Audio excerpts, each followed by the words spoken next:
আজকে আমি তৈরি করে আপনাদেরকে দেখাবো চাও। তো চাও তো আপনারা তৈরি করেন বা আমিও তৈরি করে আপনাদেরকে দেখিয়েছি। তো এই আজকে যে চাও আমি রান্না করব, সেই চাওয়ের মধ্যে রান্নাটা কিন্তু একদমই আলাদা। আলাদা এই কারণে রান্নাঘরেরই সব জিনিস থাকবে, সেই জিনিস দিয়েই আমি তৈরি করব। তো দু একটা জিনিস হয়তো এদিক ওদিক করে দিলেই কিন্তু একটু স্বাদটা পাল্টে যায়। একটু স্বাদের আমরা যে প্রতিদিনের যে কোনো জিনিসের রান্নার স্বাদ যদি একটু চেঞ্জ করে দিই, দেখবেন সবাই খুব খুশি হয়ে যায়। স্বাদটা একটু আলাদা পেলে তাদের খুব ভালো লাগে, তখন সেই জিনিসটার প্রতি খাওয়ার আগ্রহটাও বাড়ে। বাচ্চাদের তো জলে সেদ্ধ করে দিলেও বাচ্চারা চাও খেতে খুব ভালোবাসে, ম্যাগি খেতে ভালোবাসে। কিন্তু আমাদের বড়দের মধ্যে হয় না যে এক ঘেমে মনে হয় যেন একঘেয়েমি হয়ে গেছে, একটুখানি যদি ভালো হতো। তো সেই একটুখানি আমি চেঞ্জ করেছি, একটুখানি কেন, বেশ ভালোই লাগবে। তো সাথে থাকুন আর দেখে নিন আমি কিভাবে চাউমিনটা তৈরি করছি। আপনারাও তৈরি করে খেয়ে পরিবারের সকলকে দিই। খেয়ে কেমন বললো সেটা কমেন্ট করতে ভুলবেন না। একটা কমেন্ট করলে মনটা খুশি হয়ে যায়, তো লাইক আর কমেন্টটা করে দেবেন। কড়াই বসিয়ে দিয়েছি তেল, রিফাইন তেল দিয়েছি, আর দিয়ে দিলাম একটা মিডিয়াম সাইজের পেঁয়াজগুলো হালকা একটু ভাজা হয়ে যাবে, তারপরে একটা একটা করে জিনিস দেবো। তো আমি চাউমিনগুলোকে সেদ্ধ করে রেখেছি, সেটা আর আপনাদের দেখাইনি। চাউমিনগুলো যখন সেদ্ধ করেছি তখন আমি দিয়েছি অল্প একটুখানি নুন দিয়ে তারপরে সেদ্ধ করেছি। আর যখন জল ঝরিয়েছি তখন কিন্তু খুব ভালো করে ধুয়ে নিয়েছি ঠান্ডা জল দিয়ে ধুয়ে নিলে, মানে কলের যে ঠান্ডা জল, সেই জল দিয়ে ধুয়ে নিলে কী হবে, চাউমিনগুলো খুব সুন্দর ছাড়া হবে। আর না ধুয়ে নিলে কিন্তু পুরো একদম ঘাটা ঘাটা হবে।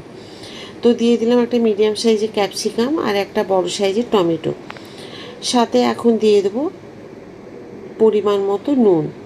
তো পেঁয়াজগুলো মোটামুটি 1 মিনিটের থেকেও কম সময় নিয়ে একটু আগে ভেজেছি, তারপরে ক্যাপসিকাম টমেটো দিলাম।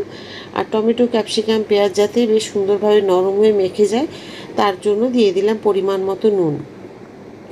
চাউমিনে যেহেতু একটু নুন দেওয়া ছিল, সেই জন্য নুনের পরিমাণটা প্রথমে কম দেবেন, পরে যদি প্রয়োজন হয় তখন একটু নুন আপনারা বিট নুন দিয়ে দিতে পারেন, বা হয়তো চাট মশলা এইরকম ধরনের কিছু একটু নুন জাতীয় দিয়ে দিতে পারেন যদি পরিমাণ দেখেন একটু কম হয়েছে।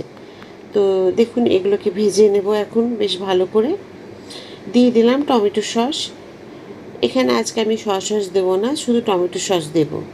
আর কাঁচা লঙ্কার ব্যবহার করলাম না, কারণ ঝালটা খেতে পারবে না বলে আমি কাঁচা লঙ্কা দিইনি। আপনারা চাইলে এখানে কাঁচা লঙ্কা লম্বা করে কেটে বা টুকরো করে কেটে দিতে পারেন।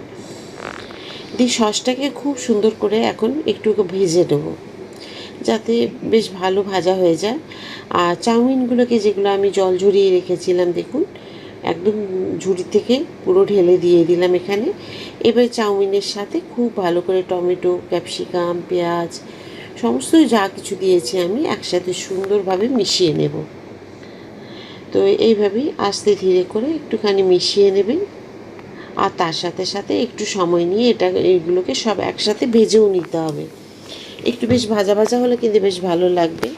তো চাউমিনটা হয়তো এখনও পর্যন্ত আপনারা দেখে ভাবছেন এতে তো আমরা অনেক কিছু দিই, হ্যাঁ শীতকালে অনেকে সবজি দিয়ে খায়, কিন্তু আমি ক্যাপসিকাম পেঁয়াজ আর টমেটো দিয়েছি বলেই যে একই রকম তা নয়, হয়তো কিছু দেওয়ার আছে। শেষ পর্যন্ত থাকুন, সাথে থাকলেই বুঝতে পারবেন যে জিনিসটা দিলে আপনাদের সত্যি কথাই খুব ভালো লাগবে। হয়তো আপনারা যখন করবেন সেইভাবে করলে তখন আপনারাও বুঝতে পারবেন এর স্বাদ। দিয়ে দিলাম একটু চিকেন মশলা। আপনি চাইলে যদি পরিমাণ বেশি হয় 1 প্যাকেট পুরো দিয়ে দেবেন। এখানে যেহেতু আমি একটা যে বড় যে প্যাকেটগুলো থাকে 6 প্যাকেটের, তার থেকে আমি 3 প্যাকেট নিয়ে করেছি, ওই জন্য অর্ধেক চিকেন মশলা একটা প্যাকেটের অর্ধেক দিলাম। আমি এর আগে ম্যাগি মশলা দিয়ে দেখিয়েছি, চাউমিন মশলা দিয়েও করে দেখিয়েছি, কিন্তু আজকে চিকেন মশলা দিয়ে করলাম। পুরো চিকেনের ফ্লেভারটা পাবেন আপনারা, এত সুন্দর লাগবে খেতে। তো যাই হোক, আমি এবার দিয়ে দিচ্ছি এই যে দেখুন মেইন যে জিনিসটা চমক দেওয়ার মতো চাউমিন, সেটা হলো অরিগেনো।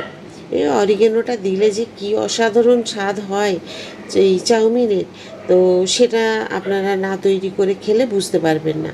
হয়তো আমি মুখে বলছি, রান্নাটা করে দেখাচ্ছি, তো এর স্বাদটা আপনাদেরকে তৈরি করে খেয়ে তবে আপনারা বুঝতে পারবেন।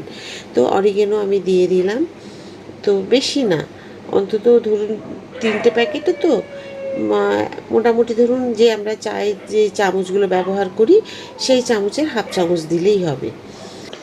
গোলমরিচ আমি ছড়িয়ে দিলাম। ঝাল যেমন খাবেন সেই অনুপাতে আপনারা কাঁচা লঙ্কা গোলমরিচ দুটোই দেবেন।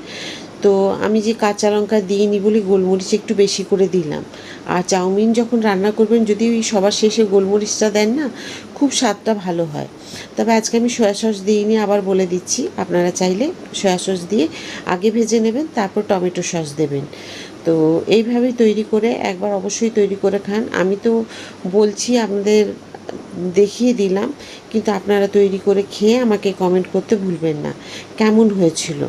আর যদি ভালো লেগে থাকে ফেসবুক থেকে যদি দেখে থাকেন ফলো করে দেবেন, আর ইউটিউব থেকে দেখলে লাইক সাবস্ক্রাইব শেয়ার করে আমার সাথে থাকবেন।